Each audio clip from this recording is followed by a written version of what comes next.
And there are guardrails in place in all these leagues to save teams from themselves. Why does a max contract exist in the NBA? Why can you not give guys 10-year deals? Why in the NFL can you only trade certain things at certain times? It's because teams can't be trusted to not be idiots. And GMs can't be trusted to put the long-term best interest of the team ahead of the best interest of, I don't want to move and take my kids out of school. So I am all for the guardrails, and I hate this idea. Listen, I think my team is one of the smarter teams. I think Veach is super smart. I think their ownership cares and is at least engaged. I think the Chiefs would benefit from something like this. And they are the type of team that in 7 years, at the tail end of Mahomes' career, is a time I'd be like, yeah, trade all the future picks, be as good as we can while we have Patrick, and then be awful, and I'll deal with it. But I still think it would just be bad for the league.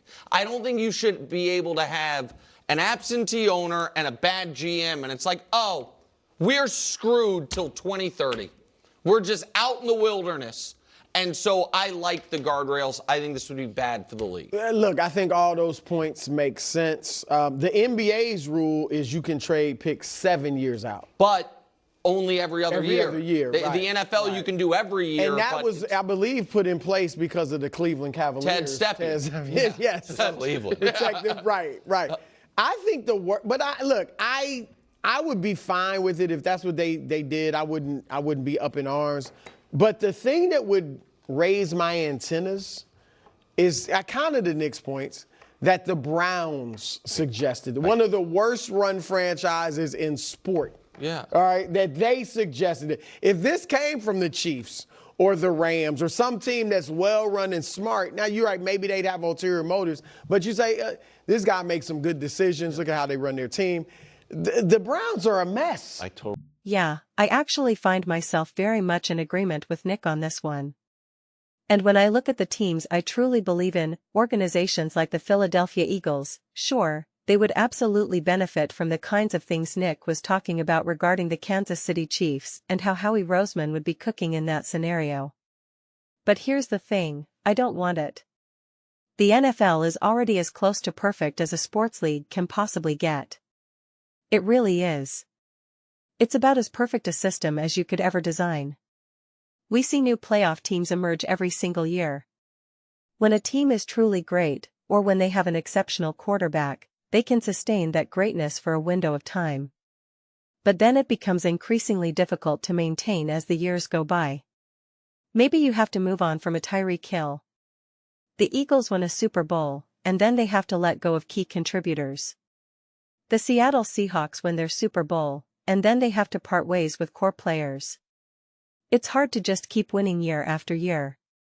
It's difficult even for the best-run organizations, the Rams, the Eagles, the Chiefs. It's still a challenge for them. They still have to make sacrifices. They have to mortgage their future to some extent. And yet, even with all of that, even among the teams that are struggling, the ones that seem to be going nowhere fast, they can turn it around in the blink of an eye. The Denver Broncos suddenly find themselves back in the conversation. The New England Patriots make a Super Bowl run. The Seahawks win it all. Even the Eagles, they had their run, then things slowly started to decline, and in 2020 they won 4 games or something? And then within 2 years, they're back in the Super Bowl. That's incredible. That's genuinely awesome. The Washington Commanders flipped the script and made it to an NFC Championship game practically overnight. The Chicago Bears, that kind of turnaround is so important. A team like the New York Giants, who had been floundering for what feels like a decade or more, they land a quarterback, they get a spark of energy, and if they play their cards right, if they stay organized, if they make the right moves, they went out and got Harbaugh, etc., they could be back to relevance just like that. Who knows what kind of chaotic decisions the Giants might have made a few years ago? Who knows what they would have done? Oh, we got rid of Saquon Barkley. That was a mistake. Let's just trade 5 first-round picks to fix it. It's just nonsense. So, I don't want that. I think the guardrails are necessary, and the NFL has them in a good place.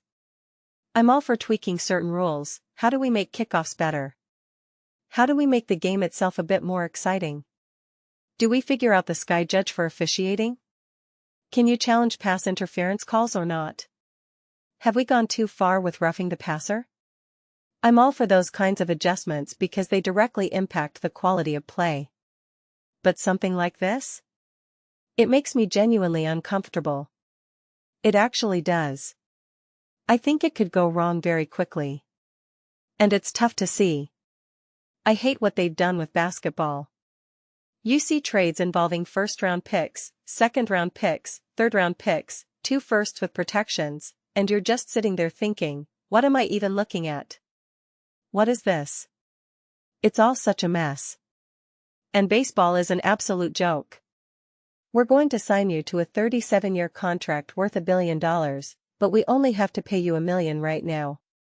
It's like, sure, whatever you say. It's all a bunch of nonsense. Even the luxury tax in the NBA, it should all be much more straightforward. This is already monopoly money to begin with. And I'm one of the people who constantly says, oh, quarterbacks, if they take less money, you can build a better team, etc., etc. On one hand, I think that would be great. On the other hand, I kind of think it's actually good that the system is set up the way it is because it forces people to figure things out. We're entering a new era of the NFL, where you have to ask real questions. Are you better off with a $100 million Baker Mayfield or a $100 million Sam Darnold rather than a $60 million Dak Prescott?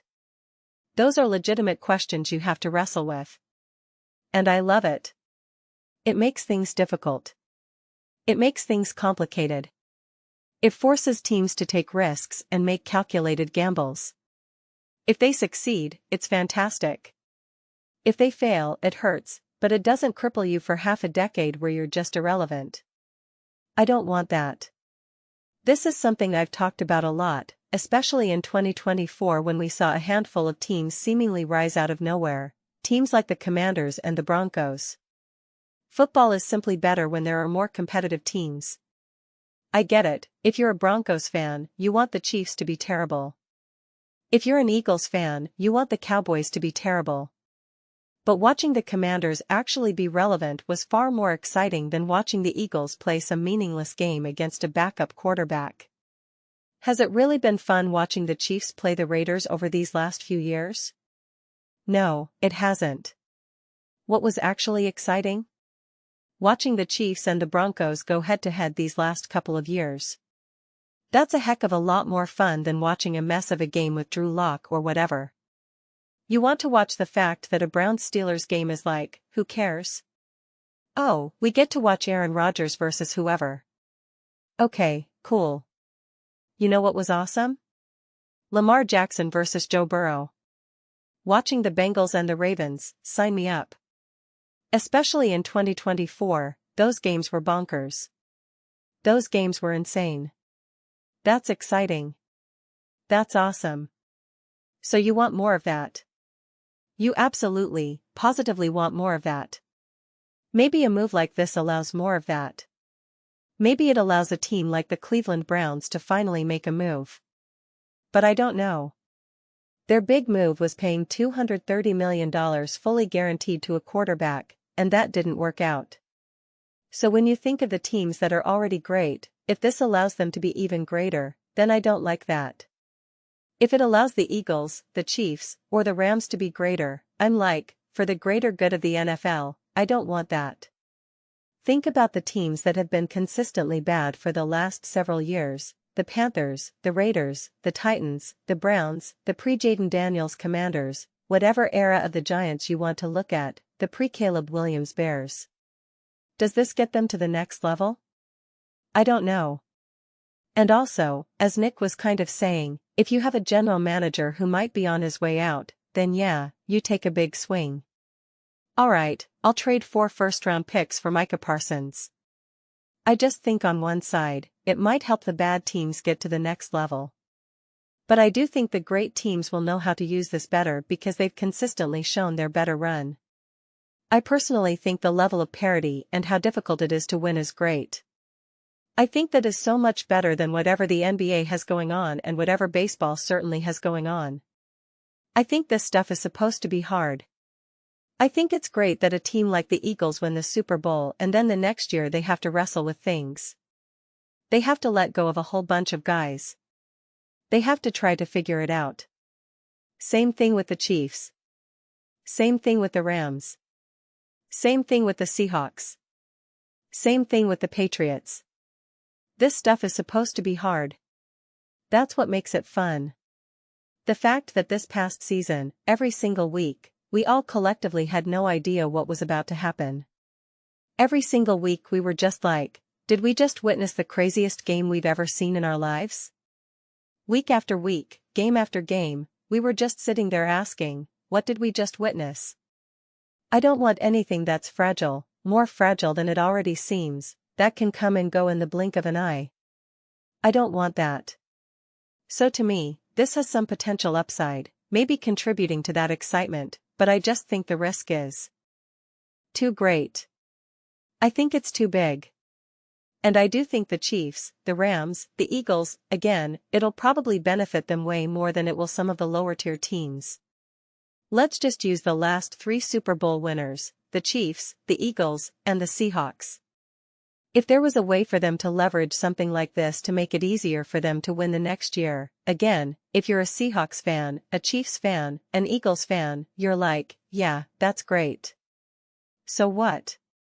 It's up to the other teams to figure it out. But I'm like, this stuff is supposed to be hard. It's just supposed to be hard. I think it's incredible that the Eagles won the Super Bowl in 2017, and then 5 years later, with a completely new roster, a completely new team, a completely new coach, a completely new everything, they got back to the Super Bowl. And then in 2023, things just didn't look right, and they had to be aggressive in their own right to get back to the Super Bowl. Those things are so much more impressive to me than if you could just leverage your draft capital 5 years out to fast-track your way back. I think that would actually be a net loss for the league. But those are just my thoughts. I'd absolutely love to hear yours. What do you guys all think about this idea of being able to trade draft picks 5 years out? Let me know your thoughts. I read every single comment. Whether you agree with me or disagree with me, either way, let's get to some discussions. Let's get to some fights, but ultimately, let's just have some fun. And please do consider subscribing. We're building an amazing community here, and I absolutely love to see you part of it. I want to build something that we all genuinely feel connected to, something that we're really excited to be part of. I think we're well on our way to doing it. Please don't forget to give this video a thumbs up as it really does help the visibility and the algorithm. Thank you so much. See you next time.